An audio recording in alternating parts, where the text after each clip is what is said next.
Throughout our study of equations, the main ideas will remain the same.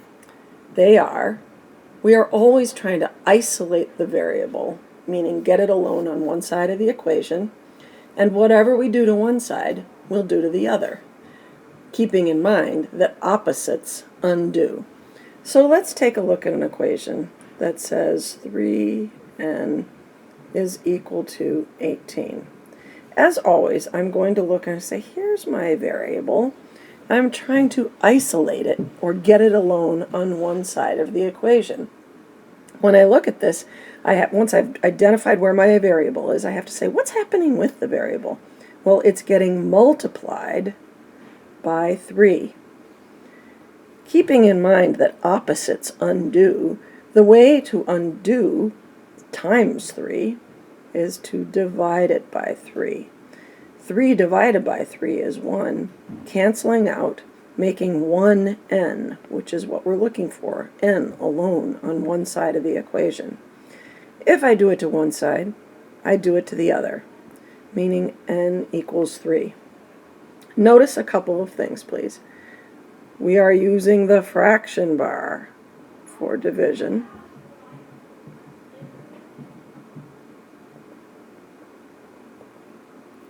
And I just want to talk a little bit about why 3 divided by 3 will get n alone. Let's pick a number for n. Well, let's say it's 6, since that's what it is. If I say 3 times 6, that equals 18. If I then divide 18 by 3, I'm going to get back to 6. This is going to hold true for any number. The way to undo multiplication is to use division. That's easy enough to understand. It can get a little bit more complicated when I have positives and negatives.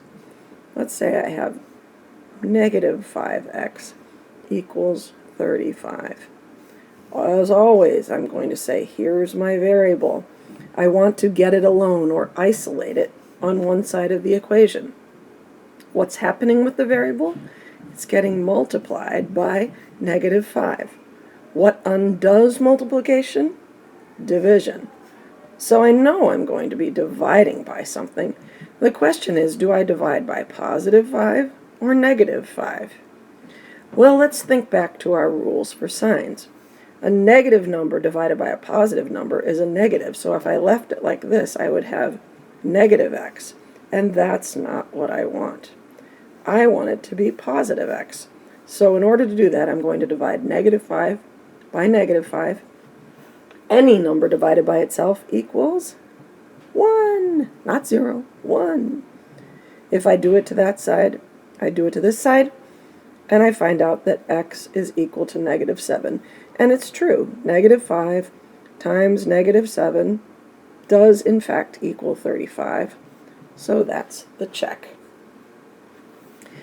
So what's different about this than addition and subtraction, since we're trying to get to positive 1x, I'm using the same signs, because same signs equals a positive number when multiplying or dividing, multiplying two numbers at a time. What it is when it's multiplication. And it's the same if I have it as, I don't know, negative 14 equals 2x. The only thing that's different here is that now my x is on this side of the equation. I'm trying to get x alone. It's being multiplied by 2. I divide by 2. I bring the equal sign straight down. Everything stays on its own side of the equation. And x, that negative 7 equals x. Okay, so what if instead I say x divided by 2 is equal to 7? Well, once again, I'm going to look and I say, here's my variable. I want to get it alone on one side of the equation, so I have to ask myself, what's happening with the variable? X is being divided by 2. What undoes division? What's the opposite of division? Multiplication. If I do it to that side, I do it to this side. The reason why this works is because if you think about it, this is one long fraction bar. I'm still just dropping out the 1. And x is equal to 14. By the way, How do I find half of a number? To find half of a number, I take the number and I divide it by 2. So these two are exactly the same expression. X divided by 2 in this equation is really another way of saying the same thing as 1/2 x equals 1/2 of x is 7. And so I solve it the same way by multiplying by 2. That cancels out. I have x equals 14. Sometimes we show work like this. We say we are multiplying the whole thing by the denominator of a fraction because it destroys the fraction. Fraction destroyer.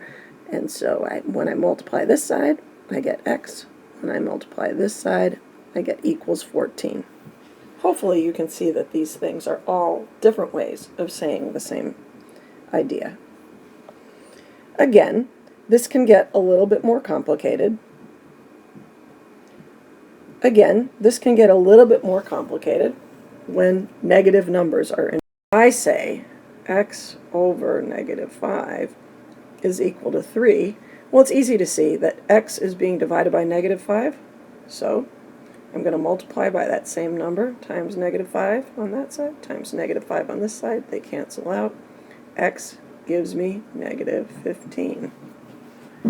Or if I say -1/5 of x equals 3, again it's the same thing. So I'm going to multiply by -5 times -5, and I find out that x is -15. Two things that can sometimes confuse kids. Well, first of all, here's an easy thing that's definitely going to be on your next test. Let's say I tell you this. If you recall back a few months, I told you it was wise to read this as the opposite of x is 4. If the opposite of x is 4, x is equal to -4.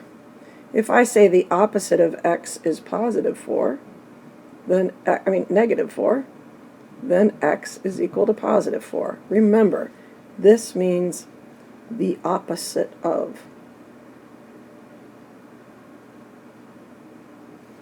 Let's combine these ideas for the type of equation that does, and there are two equally good ways to do this. If I say the opposite of x over, I don't know, shoot, I started to do it too, okay. The opposite of x over 2, actually I want to make sure that this opposite sign is right out here. The opposite of x over 2 is equal to 6. Well, I can see that 2 is the denominator, so it's fine to use the fraction destroyer, but just realize what's getting destroyed is the 2, and what's left is the opposite of x is 12, and that makes x equal to -12. That's one way to do this. You could also start with the same equation and say, I want to get rid of it I want to deal with the whole thing at once. I'm going to multiply by -2 to begin with. A negative times a negative is positive, and the 2 divided by the 2 is 1. So in one fell swoop, let's just put the -2 over here as well, I get x equals -12. This is method number 1. This is method number 2. Just make sure that you recognize how to deal with the negatives.